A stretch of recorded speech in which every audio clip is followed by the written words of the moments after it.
नमस्कार, स्वागत आप सभी का आपके अपने परिवार साइन एजुकेशन पे। तो आज हम डिस्कस करने वाले हैं पशु परिचर को लेके। तो जो एग्जाम होने वाली है उसकी डेट भी फिक्स हो चुकी है, दिसंबर के अंदर आपका एग्जाम हो जाएगा।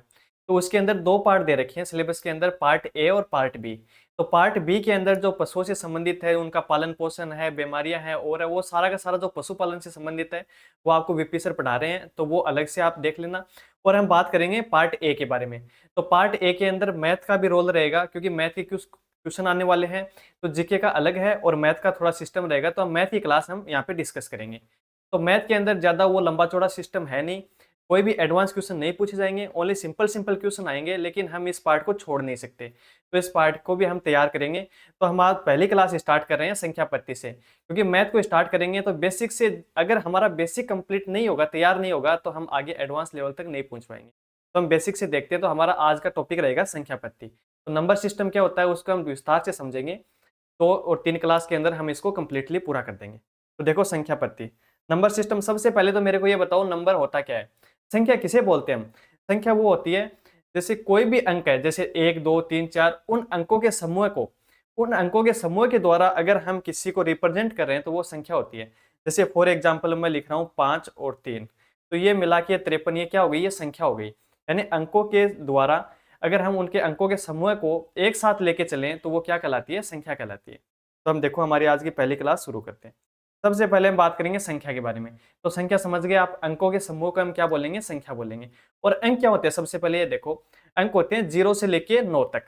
यानी कोई भी मैथमेटिक्स में अगर आपको कितनी भी बड़ी डिजिट पूछे तो उसके अंदर 0 से लेके 9 तक के अंकों का ही रोल रहता है। चाहे वो इकाई, दहाई, सैकड़ा, कितने लाखों करोड़ों तक की संख्या हो, लेकिन उसके अंदर यूज किसका होगा? 0 और 9 तक की संख्याओं का यूज होगा। तो हम संख्या को समझ लिए। अब देखो संख्याओं को 3 भागों में बांटते हैं। कौन कौन सी है? पहला है काल्पनिक, दूसरा है वास्तविक और तीसरा है सम्मिश्र। हम तीनों का हम अलग अलग देखते हैं। काल्पनिक क्या होता है? तो आपको नाम से पता चल रहा है, काल्पनिक यानी हम उसकी कल्पना कर सकते हैं, यानी जो रियल में नहीं हो, यानी जो वास्तव में उसका कोई स्वरूप नहीं हो, ओनली हम उसको कल्पना करेंगे, तो वो क्या कहलाएगी? काल्पनिक। वास्तविक का मतलब वही, यानी काल्पनिक के अलावा जो संख्याएं बचती है वो सारी की सारी क्या हो जाएंगी? वास्तविक। अब बात आती है सम्मिश्र की। तो सम्मिश्र संख्याएं वो संख्याएं होती हैं जिसके अंदर काल्पनिक और वास्तविक दोनों संख्याओं का रोल होता है। यानी उसके अंदर वास्तविक संख्या भी हो प्लस काल्पनिक संख्या भी हो, तो दोनों के जो योग से जो संख्याएं बनती है वो क्या बनेगी? सम्मिश्र संख्या। तो समझ गए आप, यानी काल्पनिक क्या होती है, वास्तविक क्या होती है और सम्मिश्र क्या होती है। कोई डाउट नहीं है। अब इसके बारे में देखो अलग अलग देखते हैं कि काल्पनिक संख्याएं क्या होती है। तो वह संख्या जो ऋणात्मक हो और अंडर रूट के अंदर दे रखी हो। यानी सबसे पहले बात करते हैं, देखो मान लो कि अंडर रूट 5 दे रखा है, तो अंडर रूट 5 का कोई ना कोई वैल्यू निकल के आएगा, चाहे वो पॉइंटों में आए, चाहे पूरा पूरा मान निकल के आए, तो वो हम निकाल सकते हैं। लेकिन अगर इसी को मैं अगर माइनस रूट 5 लिख दूं, क्या लिख दिया मैंने? माइनस का रूट 5 और उसके अंडर रूट लगा दिया, तो अब ये आपके लिए इसका मान निकालना पॉसिबल नहीं है। यानी जो संख्या जिसका मान निकालना पॉसिबल नहीं है, इम्पॉसिबल है, वो क्या कहलाती है? वो काल्पनिक नंबर कहलाते हैं। यानी उसको हम कल्पना कर सकते हैं कि शायद ये ऐसा हो सकता है, लेकिन इसका एक्यूरेट वैल्यू नहीं निकल के आएगी। तो समझ गए आप, यानी वह संख्या जो ऋणात्मक हो और अंडर रूट के अंदर हो, तो वो क्या कहलाती है? काल्पनिक। जैसे कि अंडर रूट 3 हो गया, अंडर रूट 5 हो गया, अंडर रूट के अंदर ये माइनस में याद रखना, यानी अंडर रूट के अंदर -3, अंडर रूट के अंदर -5, और भी आप संख्या ले सकते हो, जैसे -7 के रूट लगा दो, तो ये क्या कहलाती है? ये होता है कि ऋणात्मक और काल्पनिक संख्या के अंदर आ जाएगी। अब आगे हम बात करते हैं वास्तविक संख्याओं की।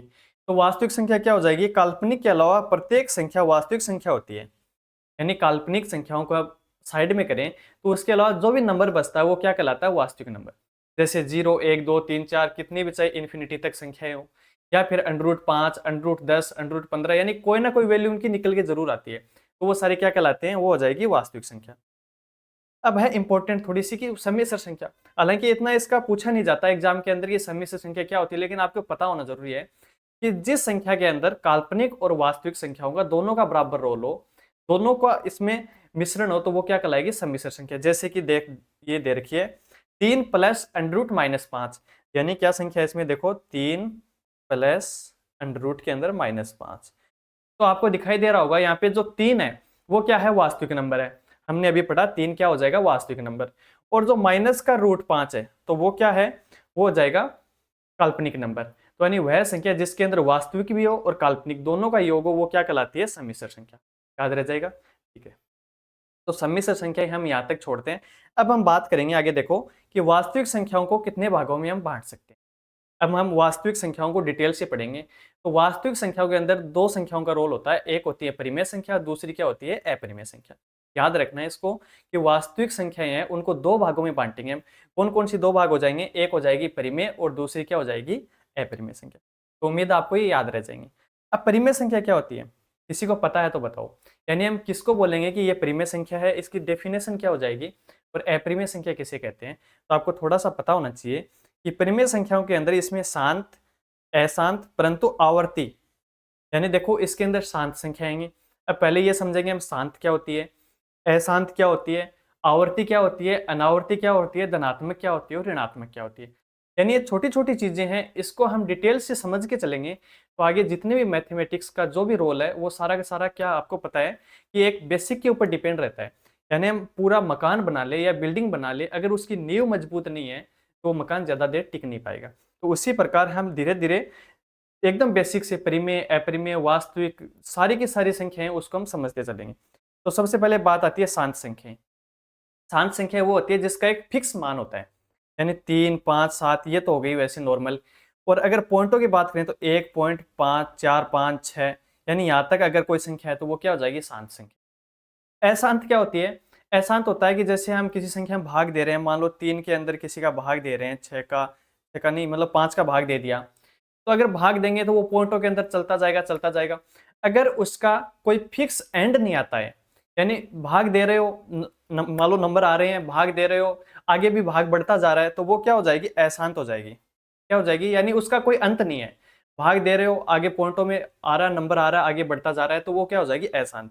लेकिन आवर्ती, अब आवर्ती का मतलब क्या हो गया, जैसे आपने कभी देखा होगा कि मान लो 0.6765 फिर 4 4 4 4 ऐसे ऐसे संख्या सेम टू सेम आगे के आगे बढ़ती जा रही है।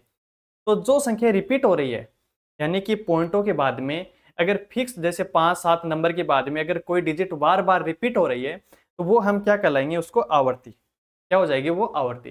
यानी कि जैसे आपने देखा होगा कि 1/3 होता है तो उसका क्या हो जाएगा, 0.3333 ऐसे होता है। तो इसका क्या हो जाएगा कि ये जो 3 नंबर है उसका क्या हो रहा है, बार बार रिपीटेशन हो रहा है, तो उसको हम क्या बोलेंगे, आवर्ती। समझ में आ गया। अब बात आती है धनात्मक संख्याओं की। तो धनात्मक क्या होती है, पॉजिटिव वैल्यू है वो सारी की सारी धनात्मक बोली जाती है, यानी 3, 5, 7, 10, 15, 20। और आगे आती है ऋणात्मक। तो ऋणात्मक में जो माइनस का नंबर है वो क्या हो जाएगी, ऋणात्मक। संख्याओं को शामिल किया जाता है तो उसे क्या कह लेंगे हम, परिमेय संख्या। तो बताओ परिमेय संख्या का आपको डिटेल से पता चल गया ना क्या होती है। यानी इसके अंदर शांत संख्या भी आएगी, लेकिन अशांत आएगी, लेकिन कौन सी अशांत आएगी, जिसमें आवर्ती हो। बस यहाँ पे ये इंपॉर्टेंट है कि परिमेय और अपरिमेय के अंदर थोड़ा सा अंतर यही है कि अपरिमेय के अंदर अशांत संख्या आएगी लेकिन उसकी आवर्ती नहीं होगी, और परिमेय के अंदर अशांत संख्या आएगी लेकिन उसकी आवर्ती होनी जरूरी है। अगर आवर्ती नहीं हो रही है तो वो अपरिमेय में चली जाएगी। ये एक तो मेजर डिफरेंस है इसके अंदर। तो याद रखना, शांत हो गई, अशांत लेकिन आवर्ती वाली याद रह जाएगी। उसके बाद में धनात्मक, ऋणात्मक आदि संख्याओं को अगर हम शामिल कर रहे हैं तो वो क्या हो जाएगी, परिमेय संख्या। अब बात करते हैं अपरिमेय संख्या की। तो बताओ अपरिमेय संख्या क्या हो जाएगी, इसमें अशांत अनावर्ती दशमलव संख्याएं शामिल की जाती हैं, बस इतना याद रखना। यानी इसके अंदर दशमलव के आगे जो नंबर आ रहे हैं उसका कोई अंत नहीं है, आगे बढ़ते जा रहे हैं, यानी और ना ही इसमें कोई संख्या बार बार रिपीट हो रही है, तो वो क्या हो जाएगी, अपरिमेय संख्या। याद रखना इस बात को। आगे देखो, नेक्स्ट है, फिर हम बात करते हैं परिमेय संख्याओं को भी हम आगे दो भागों में बांटेंगे। परिमेय संख्या को दो भाग कौन कौन से हो गए, दशमलव और पूर्णांक। दशमलव संख्याएं हो जाएंगी और दूसरी क्या हो जाएगी, पूर्णांक। अब दशमलव का आपको पता चल गया कि दशमलव संख्या क्या होती है। मान लो कोई भी संख्या है, जैसे कि 6 के अंदर मैं 5 का भाग दे रहा हूं, तो कोई ना कोई जाके वैल्यू रुकेगी। यानी कि मान लो एक पॉइंट आगे कोई भी डिजिट आ गई और उसके बाद में वो संख्या रुक रही है, तो रुक गई, तो ये देखो पॉइंट के बाद में जो संख्याएं हैं तो ये क्या हो जाएगी, दशमलव संख्या हो जाएगी। यानी कि 3.67, तो ये कौन सी संख्या है, ये है दशमलव संख्या। 2.86, तो ये जो पॉइंट आ रहा है इसका मतलब क्या हो गया, ये है दशमलव संख्या। याद रह जाएगी। अब बात करते हैं पूर्णांक की। तो पूर्णांक क्या होता है, पूर्णांक के अंदर माइनस की संख्या भी काउंट होंगी, जीरो भी होगा और प्लस की संख्या भी। यानी मैं बोल सकता हूं पूर्णांक के अंदर माइनस इन्फिनिटी से लेके जीरो और इधर प्लस इन्फिनिटी तक जो संख्याएं हो उसको हम क्या बोलेंगे, पूर्णांक। याद रख लोगे। आगे देखो, आगे हम दशमलव को दो भागों में बांट सकते हैं। पीछे भी हमने पढ़ा था कि दशमलव के अंदर दो कंडीशन हो सकती है। कौन सी? एक तो शांत वाली और एक अशांत वाली। शांत वाली के अंदर कौन सी कंडीशन बताई थी मैंने? शांत वाली के अंदर यानी कोई भी संख्या हो उसमें मान लो कि एक पॉइंट, इस पॉइंट के आगे दो चार अंक आके भाग पूरा पूरा चला जाए, यानी भाग आगे रुक जाए, शेष फल 0 हो जाए, तो वो कौन सी संख्या हो जाएगी? शांत। और जो कंटिन्यूअसली भाग जाता चला जा रहा है, जा रहा है, जा रहा है, तो वो कौन सी हो जाएगी? अशांत। तो इसमें ज्यादा आपको टेंशन लेने की जरूरत नहीं है। अब बात करते हैं पूर्णांक के बारे में। तो अब मेरे को ये बताओ पूर्णांक क्या होता है? और शून्य और धन पूर्णांक, यानी पूर्णांक को हम तीन भागों में बांटेंगे। कौन कौन सा तीन भाग हो जाएगा? एक हो जाएगा ऋण पूर्णांक, दूसरा हो जाएगा शून्य, और तीसरा हो जाएगा धन पूर्णांक। तो शून्य का आपको पता है इसका मान क्या होता है? 0। ऋण पूर्णांक के अंदर माइनस की संख्या और धन पूर्णांक में प्लस की, यानी प्लस को 3, प्लस का 5, 7 जो भी है ये हो जाएगी, और माइनस का 2, माइनस का 1, माइनस का 8, ये सारी की सारी क्या हो जाएंगी? ऋण पूर्णांक के अंदर। समझ में आ रहा है इतना? आगे देखो, अब धन पूर्णांक है, धन पूर्णांक को भी हम आगे डिवाइडेशन कर सकते हैं। कौन से में? एक हो जाएगी एक हो जाएगी भाज्य, और दूसरी हो जाएगी अभाज्य। अब ये इंपॉर्टेंट है थोड़ा सा कि अभाज्य संख्याएं कौन सी होती हैं और भाज्य संख्याएं कौन सी होती हैं। और एक है, अब इसको हम साइड में रखेंगे। क्यों रखेंगे बताओ? यानी एक है वो ना ही तो भाज्य है और ना ही अभाज्य। ये क्वेश्चन हमेशा कहीं ना कहीं एग्जाम में आपको देखने को मिलता है कि निम्न में से अभाज्य या भाज्य संख्या कौन सी है। तो एक का याद रखना आपको, ये तो ना ही तो भाज्य है और ना ही अभाज्य, यानी इस एक का अपना अलग ही अस्तित्व है। याद रह जाएगा इतनी बात। आगे देखो, अब अभाज्य संख्या कौन सी होती है और भाज्य कौन सी होती है, ये दोनों आपको याद रखना है। कैसे याद रखोगे? अभाज्य संख्या कौन सी होती है बताओ? अभाज्य संख्या वो संख्या होती है जिसके अंदर या तो खुद का या फिर एक का भाग जा रहा है, इसके अलावा किसी का भी भाग नहीं जा रहा, यानी किसी की हिम्मत नहीं है कि उस संख्या को तोड़ सके। जैसे 3 है, अब मेरे को बताओ 3 के अंदर किसका भाग जा रहा है? या तो 3 का खुद का जाएगा, 3 का नहीं जा रहा, 3 का जाएगा और 1 का जाएगा, इसके अलावा बताओ कोई संख्या का भाग जा रहा है? नहीं जा रहा। 7 के अंदर जा रहा है? नहीं जा रहा। 11 में, 13 में, 17 में, तो ये कौन सी संख्या है? इन संख्या को बोलते हैं अभाज्य संख्या, यानी वह संख्याएं जिसके अंदर एक का और स्वयं का भाग जाता है, दूसरे किसी की हिम्मत नहीं है कि इसको तोड़ सके या इसमें किसी का भाग जा सके, तो वो क्या हो जाएगी? अभाज्य संख्या। याद हो जाएगी इतनी? भाज्य संख्या जो बच गई वो, यानी जिसके अंदर खुद का एक के अलावा भी किसी संख्या का भाग जाए, तो वो क्या हो जाएगी? भाज्य संख्या। फॉर एग्जाम्पल 4, तो 4 के अंदर एक का भाग जा रहा है, 2 का भी जा रहा है और 4 का खुद का जा रहा है। 8 का देख लो, 16 में देख लो, 20 में देख लो, है ना? ये जो संख्याएं हैं ये कौन सी हो जाएगी? भाज्य संख्या। यानी कोई ना कोई ऐसी संख्या हो जिसका इनमें भाग जा रहा हो खुद के और एक के अलावा, तो वो कौन सी हो जाएगी? भाज्य संख्या। अब देखो स्थानीय मान की बात करते हैं। स्थानीय मान क्या होता है? छोटी कक्षाओं में आपने पढ़ा होगा कि कोई भी संख्या दे रखी है, मान लो 3, 8, 6, 5, 4, इस संख्या के अंदर 6 का स्थानीय मान बताओ। याद आ रहा है आपको थोड़ा थोड़ा? यानी ऐसी संख्या दे रखी है जैसे 38,654, इसके अंदर 6 का स्थानीय मान क्या होगा? तो बताओ कैसे ज्ञात करेंगे? तो इस तरह के क्वेश्चन है, तो इसको ज्ञात करने का तरीका क्या है देखो। यानी ये 6 है, ये इधर से काउंट करना है हमको, इकाई के अंक, फिर दहाई, फिर सैकड़ा, फिर हजार, फिर 10,000, इस हिसाब से चलना है, यानी इस साइड से। याद रह जाएगा? यानी वह अंक किस स्थान पे है, उसके आगे कितने अंक है, उतने उसको 0 लगाना है। जैसे 6 की बात आ रही है यहाँ पे, तो 6 के आगे कितने अंक है? 2 अंक है, तो 6 के आगे 2 अंक लगा दिया, तो ये क्या हो जाएगा? 600। ये क्या है? इसका स्थानीय मान। किसका? 6 का। अब मैं आपसे ये पूछूं कि 8 का बताओ, तो बताओ 8 के आगे कितने अंक है? 8 के आगे 1, 2, 3, 3 अंक है, तो 3 लगा दिया, तो 8 का यहाँ पे स्थानीय मान क्या हो जाएगा? 8000। याद रह जाएगी? बस ये इंपॉर्टेंट है। 3 का पूछे तो 3 के आगे कितने अंक है? 4 अंक है, तो 3 के आगे 4 0 लगा दिया। याद हो जाएगा सबको? ठीक है। उसी प्रकार कोई बड़ी संख्या दे दे कि ये मान लो संख्या आ गई, अब इसमें ये पूछे 5 का स्थानीय मान बताओ, तो आपको काउंट करना है इस साइड से, यानी 5 के आगे कितने अंक है? 1, 2, 3, 4 और 5। समझ में आ गया? तो 5 के आगे 5 0 लगाओ, ये इसका आंसर हो जाएगा। ठीक है। अब देखो एग्जाम में क्वेश्चन कैसे पूछे जाते हैं, डायरेक्ट क्वेश्चन नहीं आता इस पे। डायरेक्ट यानी कि 5 का स्थानीय मान बताओ, 4 का बताओ, 3 का नहीं, ऐसे नहीं आता।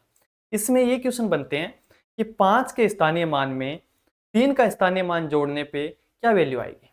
समझना क्वेश्चन को, एक बार लैंग्वेज समझना इसकी। इसमें क्या बोल रहा है कि 5 के स्थानीय मान में, तो मैंने 5 का क्या बताया कि 5 के आगे कितने अंक है?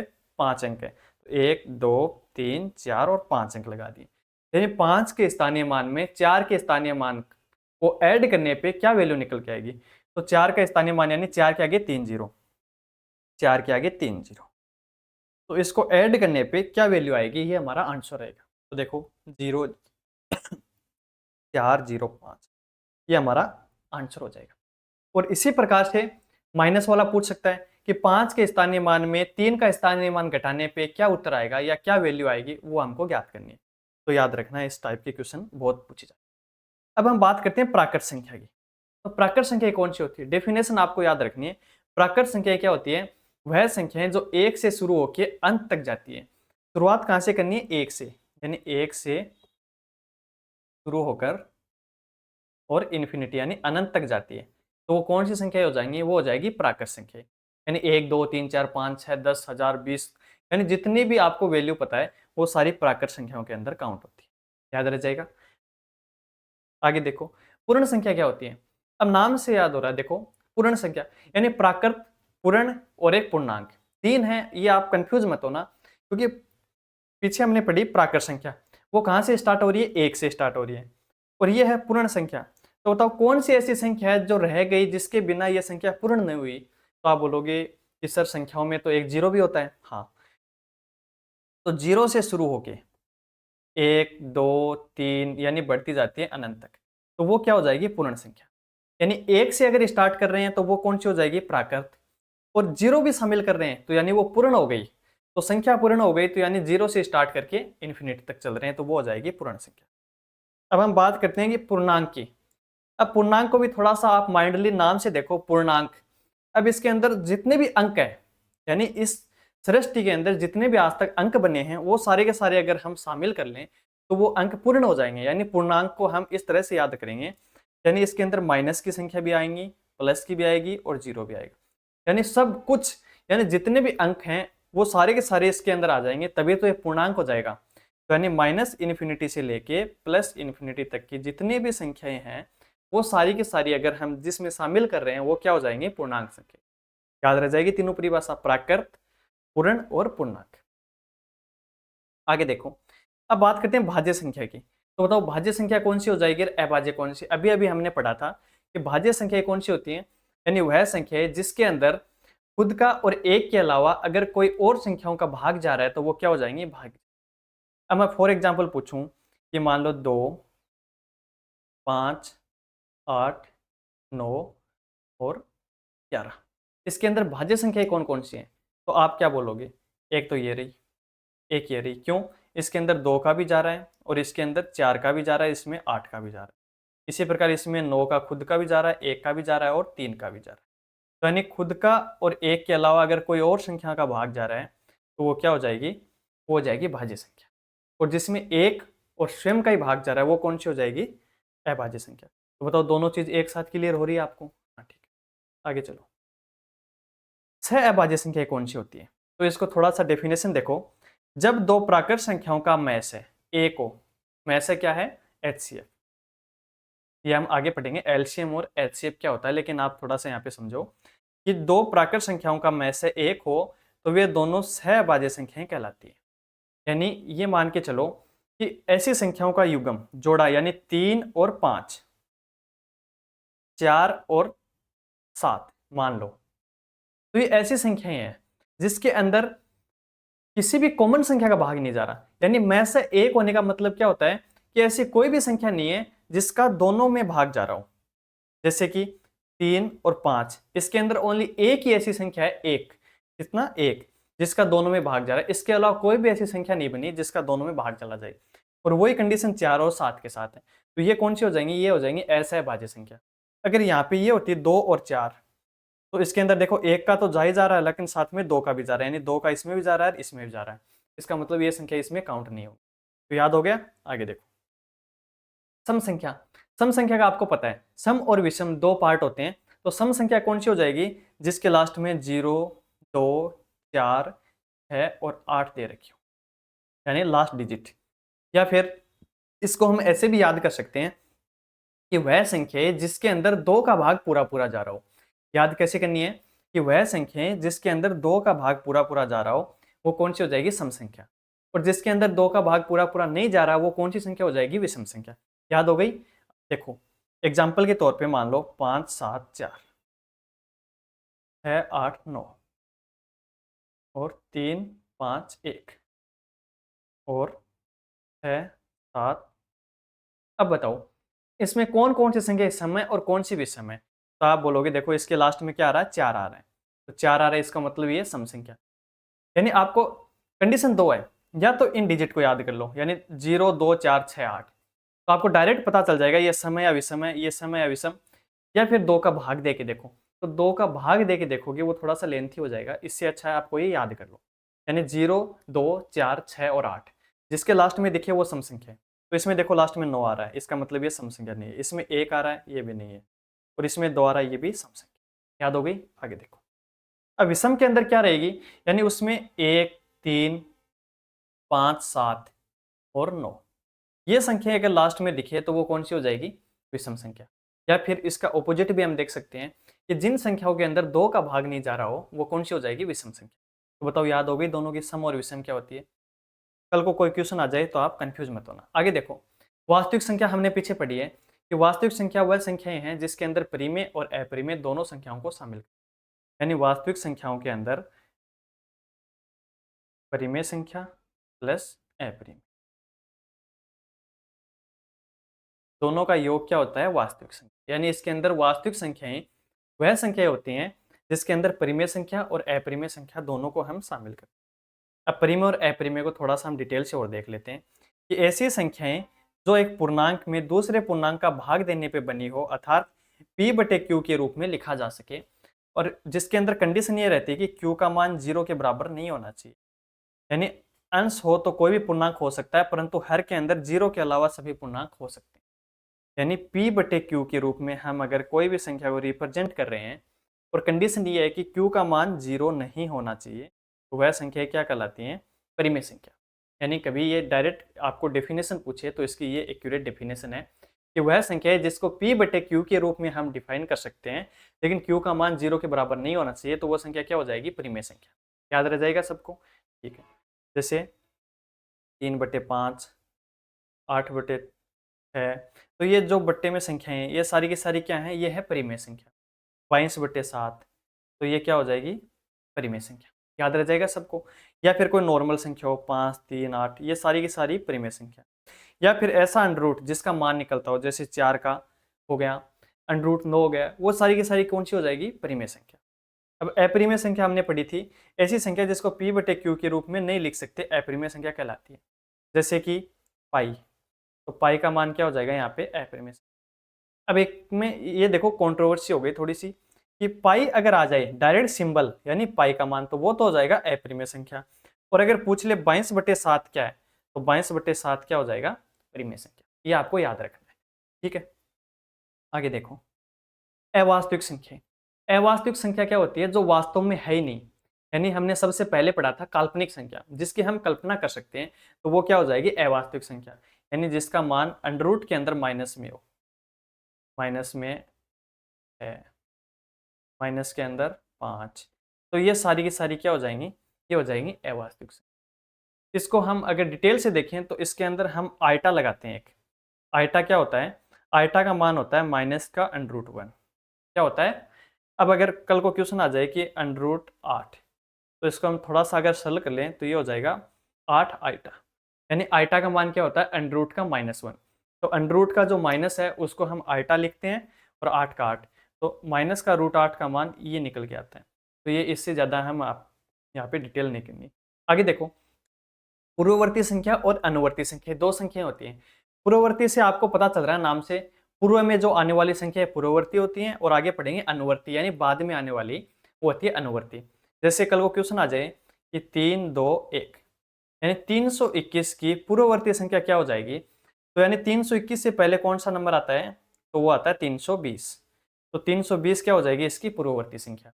या फिर हम अगर डेफिनेशन से बात करें तो वह संख्या जो दे रखी हो उससे अगर -1 करें तो वो क्या हो जाएगी, पूर्ववर्ती संख्या। यानी 321 से 1 घटाने पे जो संख्या निकल के आती है वो क्या हो जाएगी, पूर्ववर्ती संख्या।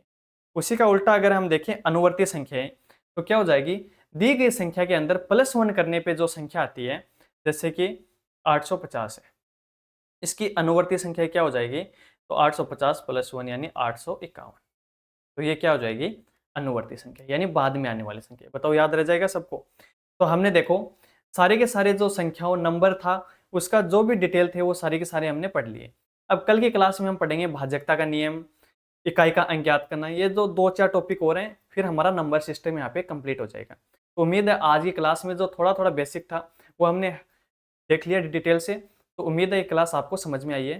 तो वीडियो को लाइक करना और चैनल को सब्सक्राइब करना। Thank you.